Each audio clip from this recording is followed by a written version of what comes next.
Hello students, welcome to Pragya smart classes. मैं शिवांशु कोमल नामदेव और हम बात कर रहे हैं क्लास 10th के चैप्टर 3 के बारे में, जिसमें हम बात कर रहे हैं धातुओं और अधातुओं के बारे में।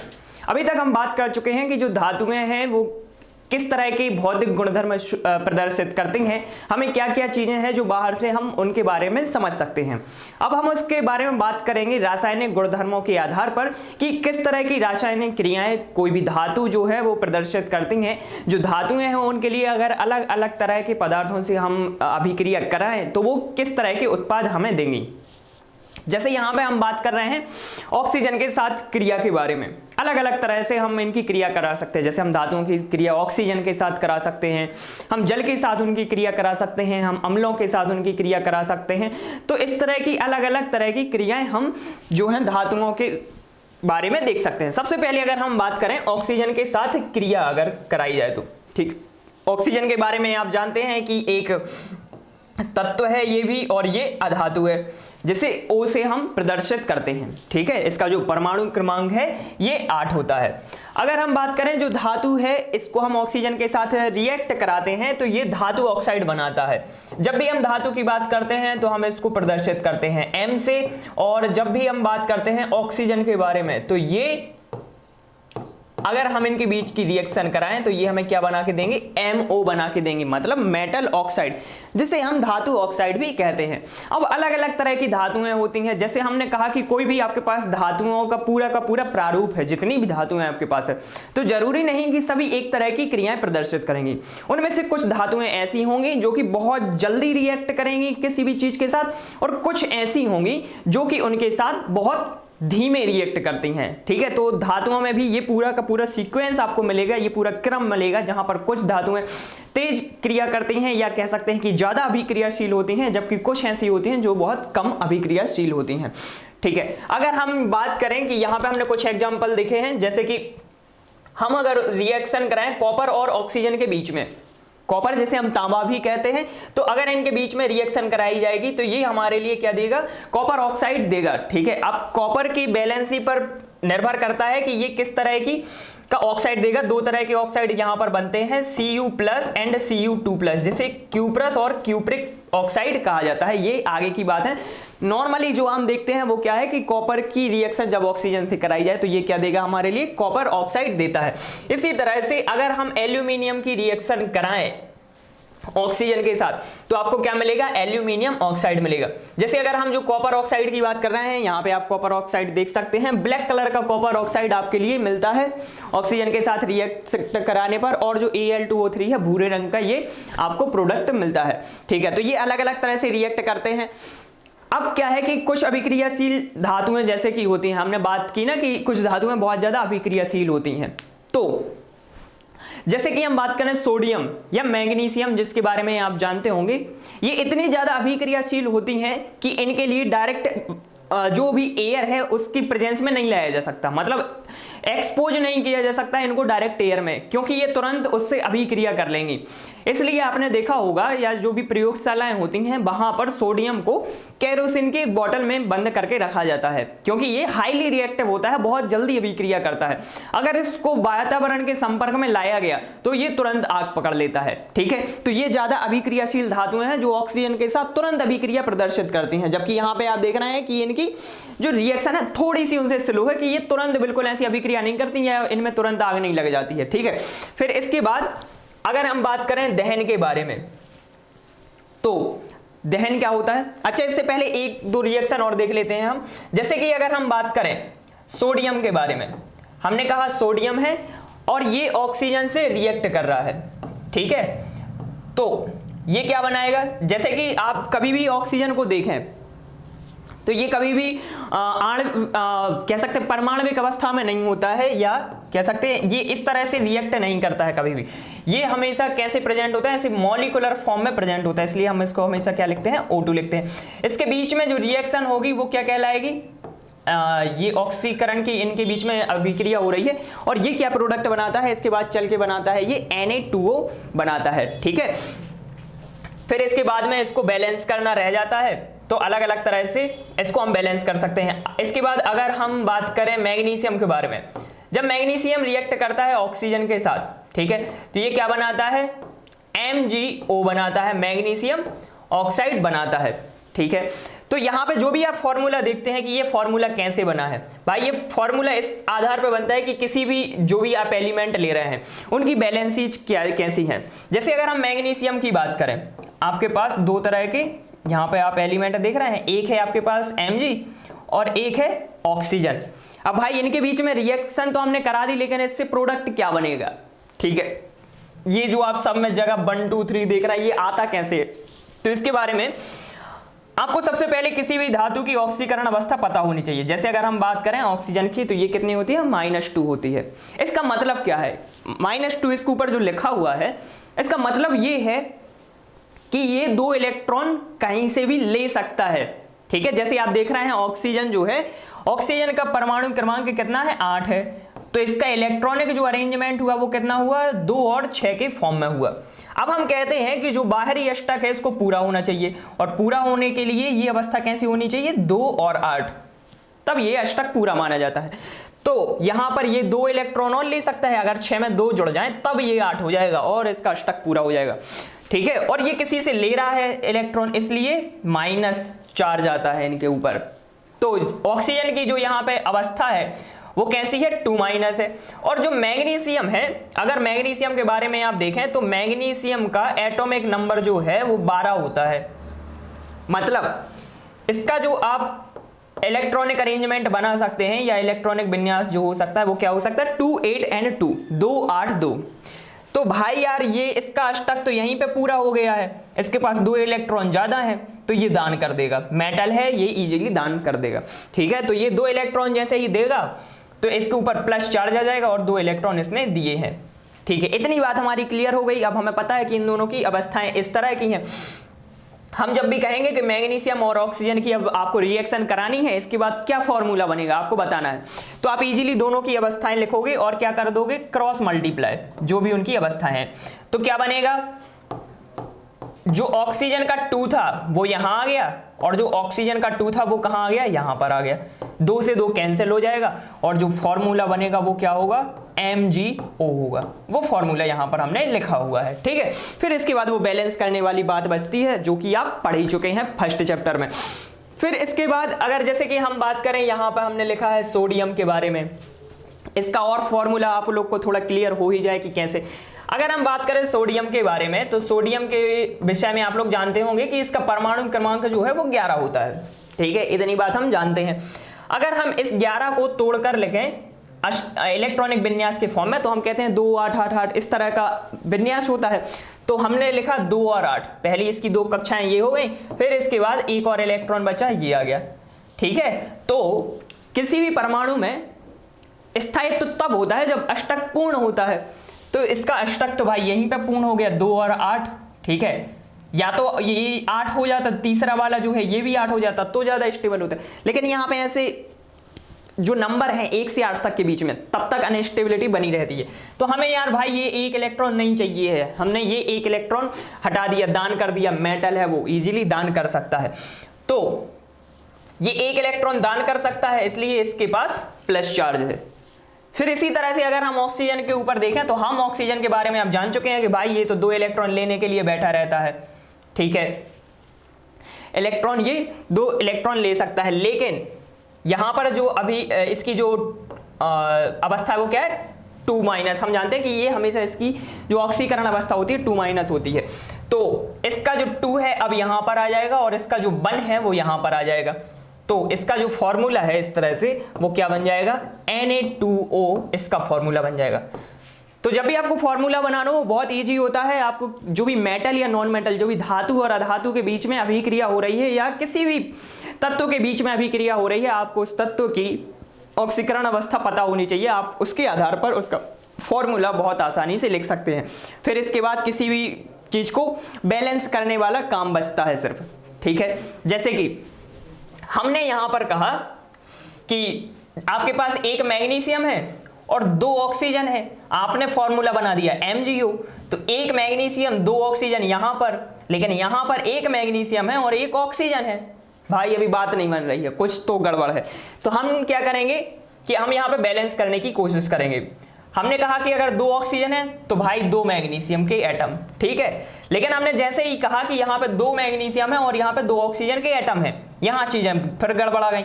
एक मैग्नीशियम है यहाँ पर और एक ऑक्सीजन है। अब आपको क्या करना है, यहाँ पर बैलेंस करना पड़ेगा। तो हम फॉर्मूले के आगे अगर हम 2 लगा दें, ये लगा दिया हमने MgO के आगे 2।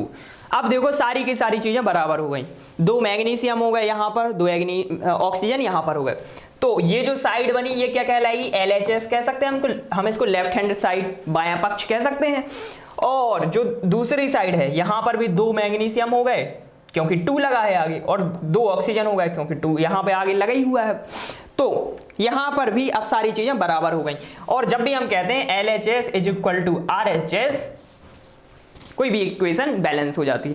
तो इस तरह से अभिक्रियाओं को आप बैलेंस कर सकते हैं। ये छोटा सा यहाँ पे आइडिया था। मेनली अब हम टॉपिक पर वापस लौटते हैं। तो हमने धातुओं की अभिक्रिया देखी ऑक्सीजन के साथ, ये धातु ऑक्साइड बनाने का काम करती हैं। कुछ जो अब मतलब अभिक्रियाशील, बहुत तेज अभिक्रियाशील धातुएं होती हैं, जैसे कि सोडियम, मैग्नीशियम वगैरह की बात करें तो ये तुरंत ऑक्सीजन के साथ रिएक्ट कर लेती हैं। कुछ जो हैं ये इस तरह से रिएक्ट करते हैं ऑक्सीजन के साथ। और फिर इसके बाद बात आती है दहन की, ठीक है। दहन क्या होता है, कंबशन, एक नया टर्म सा है ये यहाँ पर। तो जब किसी भी चीज को ऑक्सीजन की उपस्थिति में जलाया जाता है, बर्न किया जाता है, जब किसी भी चीज को ऑक्सीजन की उपस्थिति में, तब हम उसे क्या कहते हैं, दहन कहते हैं। मतलब आप समझ रहे हैं कि यहां पर ऑक्सीजन की उपस्थिति अनिवार्य है। तो हम जब मेटल्स को ये इस तरह से जलाते हैं तो भी ये धातु ऑक्साइड देते हैं। जैसे ये बात की गई है, ऑक्सीजन की प्रेजेंस में हमने कॉपर को जलाया है तो ये क्या दे रहा है आपको, कॉपर ऑक्साइड दे रहा है, ठीक है। कुछ जो धातुएं हैं वो ऑक्सीजन के साथ क्रिया करके मेटल ऑक्साइड नहीं देती हैं क्योंकि वो कम क्रियाशील होती हैं, जैसा कि हम बात कर चुके हैं। अब अगर हम देखें कि जो भी धातु ऑक्साइड आपके सामने है, जितने भी धातु ऑक्साइड फॉर्म हो रहे हैं उनकी प्रकृति कैसी होगी। हम देखते हैं 3 तरह की प्रकृति होती है। एक होती है क्षारीय, एक होती है अम्लीय और एक होती है उदासीनी प्रकृति देखते हैं हम, ठीक है। तो धातुओं के केस में जो हम प्रकृति देखते हैं वो क्षारकीय होती है, बेसिक नेचर होता है जो भी इनके ऑक्साइड बनते हैं। और जो भी नॉन मेटल्स होते हैं या जो भी अधातुएं होती हैं उनके जो ऑक्साइड होते हैं वो कैसे होते हैं, एसिडिक होते हैं, ठीक है। ये तो बात क्लियर है कि मतलब क्षारकीय होती हैं, समझ गए हम आपकी बात, ठीक है। लेकिन यहां पर एक और प्रॉपर्टी आपको मिलेगी जिसे कहा जाता है एम्फोटेरिक, या जिसको हम कहते हैं उभयधर्मी प्रकृति। जो आप धातु ऑक्साइड देख रहे हैं सभी के सभी धातु ऑक्साइड क्षारीय नहीं होते हैं। कुछ ऑक्साइड आपको ऐसे मिलेंगे जो कि क्षारीय प्रकृति भी प्रदर्शित करते हैं और जो कि अम्लीय प्रकृति भी प्रदर्शित करते हैं, बिकॉज ऑफ इट्स रिएक्टिविटी, इनकी जो रिएक्टिविटी है उसके आधार पर, ठीक है। अगर हम फिर आगे बढ़ें इसी के बारे में और चर्चा करें हम, जैसे कि हमने कहा कि जो भी जैसे सोडियम है या मैग्नीशियम के ऑक्साइड हैं या कैल्शियम के ऑक्साइड हैं, ये सारे जो ऑक्साइड हैं ये कैसी प्रकृति शो करेंगे, ये क्षारीय प्रकृति प्रदर्शित करेंगे। लेकिन जैसे आपके पास ऑक्साइड आए कौन कौन से, एक आया आपके पास एल्यूमिनियम ऑक्साइड और एक आया आपके पास जिंक ऑक्साइड, ठीक है। एल्यूमिनियम या जिंक के आप कह सकते हैं कि जो ऑक्साइड हैं वो उभयधर्मी प्रकृति प्रदर्शित करते हैं। उभयधर्मी प्रकृति का मतलब क्या है कि जो क्षारीय प्रकृति भी प्रदर्शित करते हैं और जो अम्लीय प्रकृति भी प्रदर्शित करते हैं, दोनों के समान जो व्यवहार करते हैं वो कहलाते हैं उभयधर्मी ऑक्साइड। जैसे आप देख रहे हैं यहाँ पे Al2O3 एल्यूमिनियम ऑक्साइड जिसे हमने कहा है, हम इसकी अगर अम्ल के साथ अभिक्रिया कराएं तो ये वहां भी अभिक्रिया कर लेगा। और क्या बना रहा है, ये बना रहा है वहां पे जाके एल्यूमिनियम क्लोराइड, ठीक है। और इसने बनाया हुआ है वाटर के 3 मॉलिक्यूल यहां पर फॉर्म किए हैं रिएक्शन के हिसाब से। अब अगर देखें हम इसी एल्यूमिनियम ऑक्साइड को, अभी हम देख रहे थे इसकी अम्ल के साथ रिएक्शन, अब हम देखें अगर कि ये क्षार के साथ अभिक्रिया करे तो ये क्षार के साथ भी अभिक्रिया कर लेता है और क्या बनाता है, सोडियम एल्यूमिनियम ऑक्साइड, ठीक है। सोडियम मेटा एल्यूमिनेट बनाता है ये और वाटर फॉर्म करता है, ठीक है। तो उभयधर्मी प्रकृति का मतलब यही है कि वो अम्ल के पास भी है और वो क्षार के पास भी है, उसमें दोनों तरह की प्रकृति प्रदर्शित होती हैं या दोनों तरह के गुण उसके पास उपस्थित होते हैं, ठीक है।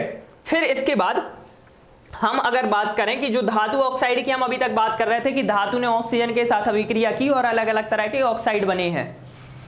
अगर हम इन सभी की जल में विलेयता देखें या जल में घुलनशीलता देखें कि ये कितने आसानी से जल के साथ घुल जाते हैं, तो बहुत सारे ऑक्साइड मिलेंगे, कई सारे धातु ऑक्साइड आपको मिलेंगे जो कि जल में अघुलनशील होते हैं, मतलब जल में इतने आसानी से घुलते नहीं हैं या घुलते ही नहीं हैं।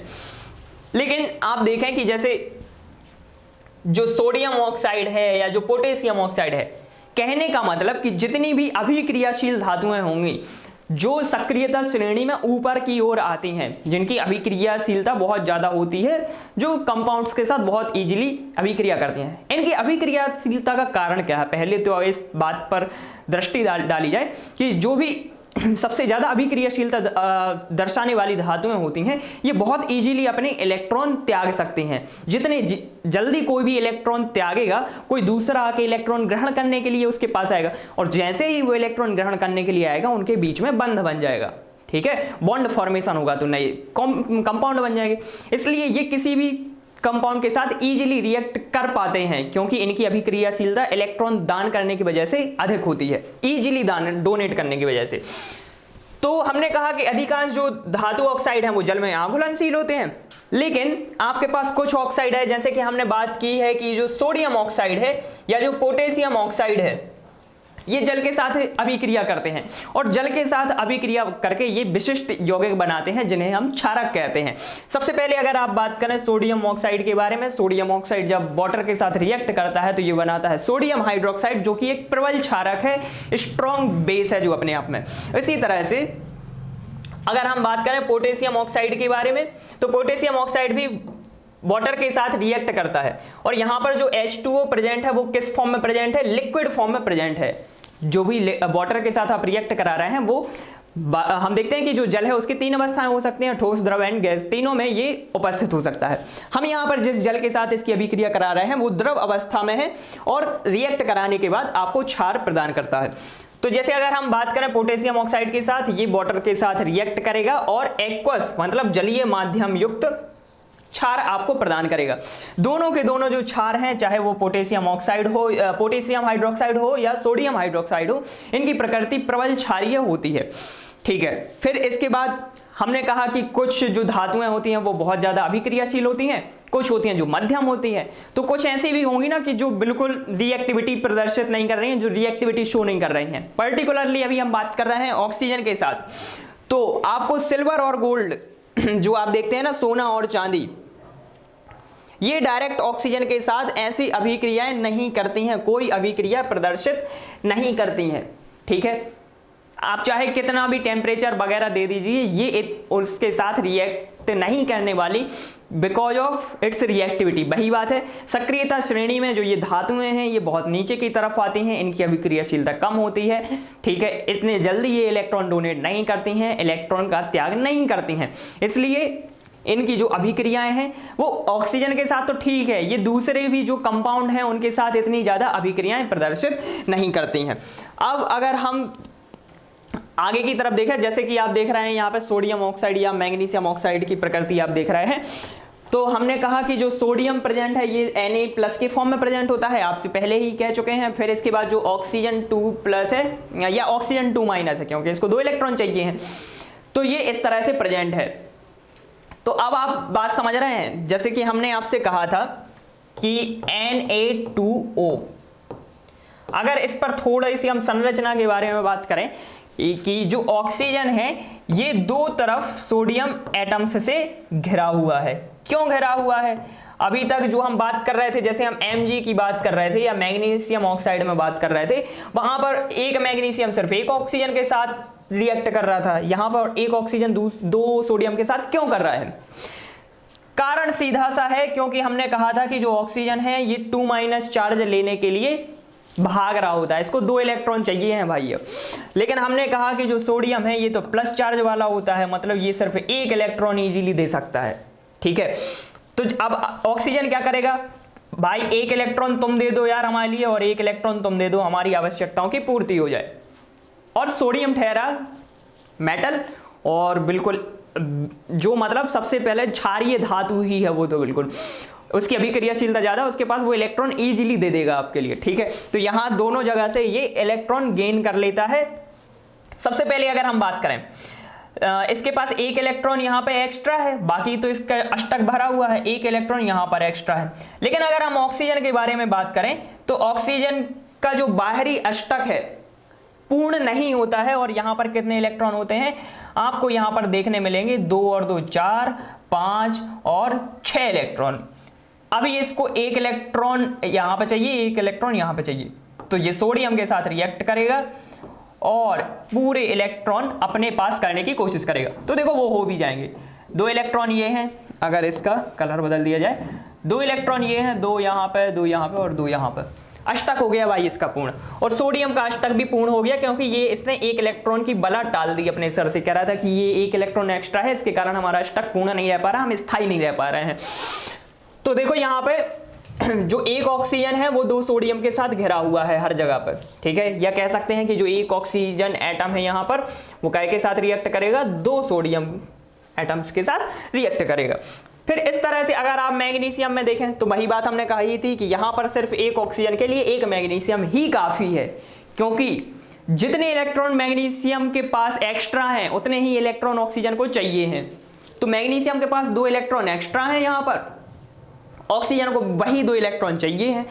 तो इसको अब दूसरे एटम के पास भागने की जरूरत नहीं पड़ेगी। जैसा आप यहाँ पे देख रहे थे कि एक ऑक्सीजन 2 सोडियम के साथ रिएक्ट कर रहा है, यहाँ पर सिर्फ एक से काम चल जाएगा, वो दोनों जो इलेक्ट्रॉन है वो उछल के कहाँ पहुंचेंगे, ऑक्सीजन के पास, दोनों के बीच में बंध बनेगा, ठीक है। और जो इनके बीच में बंध बन रहा है वो कैसा बंध होगा, वैद्युत संयोजी बंध होगा, क्योंकि एक जगह से इलेक्ट्रॉन त्याग हो रहे हैं और एक जगह इलेक्ट्रॉन ग्रहण हो रहे हैं। तो यहाँ पर जो बंध बनेगा इलेक्ट्रोवैलेंट बॉन्ड या वैद्युत संयोजी बंध यहाँ पर स्थापित होगा। इसके बाद अगर हम आगे की तरफ चलें धातुओं के गुणों में, तो हम देखते हैं कि जो भी जल के साथ अभिक्रिया है ये किस तरह से होगी। जैसे अगर हम देखें कि जल के साथ अभिक्रिया करके धातुएं हाइड्रोजन गैस तथा धातु ऑक्साइड उत्पन्न करती हैं, तो H2O क्या होता है, जल को हम क्या कहते हैं, H2O कहते हैं। और हमारे पास क्या है, मेटल, ठीक है।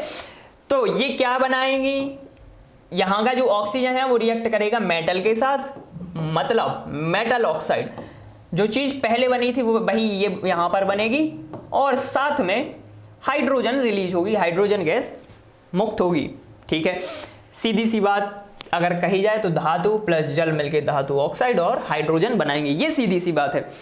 ये एक मतलब पॉइंट है कि ऐसा होता है, लेकिन ये ट्रेंड अगर हम देखें धातु में, अलग अलग धातुओं में, तो वो ट्रेंड अलग अलग होता है कि कौन करेगा रिएक्ट इजीली, कौन नहीं करेगा, ठीक है। फिर इसके बाद हमने अभी पिछली आपसे बात की थी जब हम बात कर रहे थे कि ऑक्सीजन के साथ ये रिएक्ट कर रही हैं धातुएं, तो हमने कहा था कि धातु ऑक्साइड बनते हैं, और कई सारे जो धातु ऑक्साइड हैं या कुछ जो पर्टिकुलर धातु ऑक्साइड हैं वो जल में घुल जाते हैं, ठीक है। तो वही बात सेकंड पॉइंट में यहाँ पे कही जा रही है कि जो धातु ऑक्साइड जल में घुलनशील हैं, जल में घुलकर धातु ऑक्साइड प्रदान करते हैं, ठीक है। तो देखो क्या है कि जैसे मान लो हमारे पास एक मेटल ऑक्साइड है, कोई पर्टिकुलर यहाँ पे मेटल हो सकती है, तो ये क्या बनाएगी, जल के साथ रिएक्ट करेगी और बनाएगी ये मेटल हाइड्रोक्साइड, मतलब MOH, ठीक है। तो ये सेकेंड रिएक्शन है जो होगी धातुओं के ऑक्साइड और जल के बीच में। अगर यहाँ पे हम बात करें, जो सबसे पहले हमने बात की है कि जो धातु है वो जल के साथ रिएक्ट करेगी और क्या बनाएगी, जैसे हमने कहा कि सोडियम है अगर आपके पास और ये H2O साथ रिएक्ट करे तो ये धातु ऑक्साइड बनाएगी, हाइड्रोजन बनाएगी, ठीक है। इस तरह से कई सारी जो धातुएं हैं वो अलग अलग तरह से रिएक्ट करेंगे। अगर जैसे हम दूसरे एग्जांपल की तरफ देखें, धातु ऑक्साइड के बारे में जब हमने बात की कि कोई भी धातु ऑक्साइड जल के साथ रिएक्ट करके धातु हाइड्रोक्साइड बना सकती है। जैसे कि मान लो हम बात करें कैल्शियम ऑक्साइड के बारे में, ठीक है। कैल्शियम ऑक्साइड को हमने लिया धातु ऑक्साइड के रूप में और हमने कहा कि ये वाटर के साथ रिएक्ट कर रही है CaO प्लस H2O, और ये क्या बनाएगी, हमने कहा कि मेटल हाइड्रोक्साइड बनाएगी, तो यहां पर कैल्शियम हाइड्रोक्साइड का फॉर्मेशन होगा। ये रिएक्शन आप कई बार करके देख चुके होंगे। जैसे कि जब आप दिवाली के टाइम पे घरों का कलर होता है तो आप क्या करते हैं, चूने को पानी में डालते हैं, ठीक है, और वो चूना जो है वो बहुत सारे एफरवेसेंस या बहुत सारी वाष्प देकर पूरा घुल जाता है उसमें। तो ये वही रिएक्शन है, कैल्शियम हाइड्रोक्साइड का फॉर्मेशन हो रहा होता है उसमें, ठीक है। तो CaO कैल्शियम ऑक्साइड यहाँ पे मिला काय के साथ, वाटर के साथ, और यहाँ पे फॉर्मेशन हुआ CaOH2 का या कैल्शियम हाइड्रोक्साइड का। इसी के साथ अगर हम देखें कि एक पॉइंट और है हमारे पास कि सभी धातुएं जल के साथ अभिक्रिया नहीं करती हैं, वही की रिएक्टिविटी जैसी होगी, अभिक्रियाशीलता धातु की जिस तरह की होगी उस तरह की अभिक्रियाएं प्रदर्शित होंगी। जहां पर अभिक्रियाशीलता कम होती जाएगी, जैसे सक्रियता श्रेणी में हम जैसे जैसे नीचे की तरफ जाते जाएंगे अभिक्रियाशीलता कम होती जाएगी और वहां पर आपको जल के साथ अभिक्रिया देखने नहीं मिलेगी। कुछ एग्जाम्पल जैसे हम लें कि एल्यूमिनियम या जो आयरन है या जो जिंक है, ठीक है, या फिर वो आगे चल के सिल्वर और गोल्ड एग्जाम्पल आएंगे, वो भी इसमें इंक्लूड किए जा सकते हैं। तो ये सारे के सारे जो एग्जाम्पल हैं ये जल के साथ अभिक्रिया प्रदर्शित नहीं करते हैं, ठीक है। फिर इसके बाद अगर हम यहाँ पर कुछ एग्जाम्पल देखें, सबसे फर्स्ट जो हमारे पास एग्जाम्पल है कि जो सोडियम है या जो पोटेशियम है, ये ठंडे जल के साथ तेजी से अभिक्रिया करती हैं। सोडियम और पोटेशियम की अभिक्रियाएं आपको हमेशा देखने मिलेंगी कि ये बहुत जल्दी अभिक्रियाएं करती हैं, क्योंकि ये सबसे ऊपर आती हैं, जो सक्रियता श्रेणी है वहां पर सबसे ऊपर की तरफ ये बिलोंग करती हैं। ये इजीली इलेक्ट्रॉन डोनेट कर देती हैं, इलेक्ट्रॉन का त्याग कर देती हैं, इसलिए ये किसी भी कंपाउंड के साथ इजीली रिएक्ट कर सकती हैं, जैसा कि हम पहले भी बात कर चुके हैं। तो यहाँ पर अगर हम देखें, जो आपके पास पोटेशियम है, जैसे आपने लिया सॉलिड स्टेट में और आपने जो H2 है वो लिक्विड स्टेट में लिया है, मतलब द्रवीय अवस्था में, इन दोनों के बीच में जब रिएक्शन कराई जाएगी तो ये क्या बनाएंगी ये बनाएंगे पोटेशियम हाइड्रोक्साइड। पोटेशियम और जल मिलाकर पोटेशियम हाइड्रोक्साइड बनाएगा। और जैसा कि हम पहली लाइन में देख चुके हैं कि जब भी कोई धातु रिएक्ट करती है वाटर के साथ तो ये मेटल ऑक्साइड बनाती है, या कह सकते हैं कि मेटल हाइड्रोक्साइड, और रिएक्ट करती है या रिलीज करती है हाइड्रोजन, ठीक है। तो यहां पर क्या हुआ है, पोटेशियम हाइड्रोक्साइड का फॉर्मेशन हुआ है, हाइड्रोजन गैस बनी है और यहां पर ऊष्मीय ऊर्जा रिलीज हुई है, ठीक है। इसी तरह से अगर दूसरी अभिक्रिया में हम देखें, सोडियम है और वाटर के बीच में रिएक्शन हुई है, तो वही रिएक्शन दोहराई गई है, सोडियम हाइड्रोक्साइड का फॉर्मेशन हुआ है, हाइड्रोजन फॉर्म हुई है और ऊष्मीय ऊर्जा। जितनी भी अभिक्रियाएं, ऐसी अभिक्रियाएं जिनमें ऊष्मा निकलती है, अभिक्रिया के बाद ऊष्मा उत्पन्न होती है, वो सारी अभिक्रियाएं क्या कहलाती हैं, ऊष्माक्षेपी अभिक्रियाएं कहलाती हैं। और पहले दो केसेस में जो आप देख रहे हैं कि पोटेशियम और सोडियम की अभिक्रिया जब हमने जल से कराई है, यहां पर बहुत इमेंस क्वांटिटी में ऊष्मा रिलीज होती है, बहुत बड़ी मात्रा में ऊष्मा रिलीज होती है, जिसके कारण जो हाइड्रोजन यहां पर बनी है, जो हाइड्रोजन का फॉर्मेशन हुआ है, उस हाइड्रोजन में आग लग जाती है, ठीक है। तो क्योंकि बहुत ज्यादा ऊर्जा रिलीज हुई है, यहाँ की जो हाइड्रोजन है इसमें आग लग जाती है। फिर इसके बाद अगर हम देखें कि जब हम कैल्शियम की रिएक्शन कराते हैं जल के साथ, तो ये क्या बनाता है, कैल्शियम हाइड्रोक्साइड बनाता है और H2 रिलीज करता है। यहाँ पे हाइड्रोजन रिलीज होती है, लेकिन यहाँ पर आग नहीं लगती है, क्योंकि यहाँ पर जो ऊष्मा रिलीज हुई है वो इतनी इनफ नहीं होती है उसके बीच में फायर कॉज कर सके, ठीक है। तो ये अलग अलग तरह की अभिक्रियाएं हैं जो कि अभिक्रियाशील धातुओं और ठंडे जल के साथ करने पर होती हैं। इजीली ये रिएक्ट कर लेती हैं और हाइड्रोक्साइड बनाती हैं। सारी की सारी जो अभिक्रियाएं हैं वो ऊष्माक्षेपी होती हैं, या कह सकते हैं कि एंडोथर्मिक होती हैं, अंदर से ही इनमें से अभिक्रिया उत्पन्न होने लगती है। अगर हम बात करें धातुओं की, कि हम अगर मैग्नीशियम की बात कर रहे हैं पर्टिकुलर, और मैग्नीशियम में हम बात कर रहे हैं कि ये शीतल जल के साथ अभिक्रिया करा दें भाई, तो ऐसा नहीं होगा। मैग्नीशियम कभी भी ठंडे जल के साथ अभिक्रिया नहीं करता है, ठीक है। अगर आपको इसकी अभिक्रिया करानी ही है तो आपको वाटर जो है वो हॉट लेना पड़ेगा, गर्म जल के साथ ये रिएक्ट करता है और क्या बनाता है, मैग्नीशियम हाइड्रोक्साइड का फॉर्मेशन करता है और साथ ही साथ H2 का फॉर्मेशन या हाइड्रोजन गैस का फॉर्मेशन करता है। इसके उलट आप देख रहे थे अभी तक कि जो पोटेशियम है या सोडियम है या जो कैल्शियम है ये ठंडे जल के साथ अभिक्रिया कर रही थी, लेकिन मैग्नीशियम के केस में ये कोल्ड वाटर के साथ कोई भी रिएक्शन शो नहीं करता है, ठीक है। फिर इसके बाद अगर हम देखें कि जो एल्यूमिनियम है या आयरन है या जिंक है, जैसे कि हमने पहले कहा ही था कि ये जो धातुएं हैं ये जल के साथ ना ही गर्म, या चाहे जब गर्म जल हो या ठंडा जल हो, ये कभी भी उसके साथ रिएक्ट नहीं करती हैं। लेकिन एक कंडीशन है जब ये रिएक्ट कर सकती है, जैसे कि एल्यूमिनियम के बारे में अगर हम बात करें, अगर हम एल्यूमिनियम ले रहे हैं सॉलिड स्टेट में और आपके पास जो वाटर है वो गैसियस स्टेट में हो, कहने का मतलब कि जो वाटर है वो वेपर के फॉर्म में प्रेजेंट है, ठीक है, वाष्प के रूप में अगर प्रेजेंट है वाटर, तब यहां पर एल्यूमिनियम और वाटर के बीच में रिएक्शन हो सकती है और ये क्या बनाएगा, Al2O3 एल्यूमिनियम ऑक्साइड फॉर्म करेगा, साथ ही हाइड्रोजन गैस यहां पर रिलीज होगी। सेम कंडीशन होगी आयरन के साथ में, आयरन जब रिएक्ट करेगा H2O के साथ, मतलब कि वाटर वेपर के साथ में, तो ये रिएक्ट करके बनाएगा आयरन ऑक्साइड Fe3O4, ठीक है, और हाइड्रोजन गैस रिलीज करेगा। तो हमने अभी तक ट्रेंड देखा है कि कुछ जो धातुएं ठंडे जल के साथ रिएक्ट कर लेती हैं, कुछ जो है ठंडे के साथ नहीं करती, कुछ गर्म के साथ, जैसे कि मैग्नीशियम है, कुछ ऐसी हैं जो ना तो ठंडे जल के साथ रिएक्ट करती हैं और ना गर्म जल के साथ रिएक्ट करती हैं, लेकिन ये वाष्प से रिएक्ट कर लेती हैं, जैसे कि एल्यूमिनियम है या आयरन है, इस तरह के एग्जाम्पल। लेकिन कुछ धातुएं ऐसी हैं जो जल के साथ बिल्कुल भी अभिक्रियाएं नहीं करती हैं, उनमें से सबसे फर्स्ट नाम जो हम ले सकते हैं सिल्वर और गोल्ड है, लेड और कॉपर। ये वाटर के साथ किसी भी तरह की रिएक्शन शो नहीं करती हैं, नॉट एट ऑल, ठीक है। तो हमने अभी तक बात की है कि जो भी धातुएं हैं वो ऑक्सीजन के साथ कैसे रिएक्ट करती हैं और धातुएं जल के साथ कैसे अभिक्रिया करती हैं। इस तरह की लंबी श्रृंखला है धातुओं की रासायनिक अभिक्रियाओं की या धातुओं के रासायनिक गुणधर्मों की, इनके बारे में हम बात करेंगे अपने अगले सेशन में। तब तक के लिए आप हमारे साथ बने रहिए, हमारे चैनल को सब्सक्राइब कीजिए, बेल आइकन प्रेस कीजिए। साथ ही आपकी किसी भी तरह की कोई भी डाउट है, किसी भी तरह की समस्या है, तो आप कमेंट सेक्शन में हमें बता सकते हैं। अपने दोस्तों के साथ हमारे इस वीडियो लेक्चर को शेयर कीजिए। अगर आपको कोई भी चीज़ पसंद आती है तो कमेंट सेक्शन में कृपया हमें बताएं। तब तक के लिए टाटा, बाय बाय, शुभ रात्रि।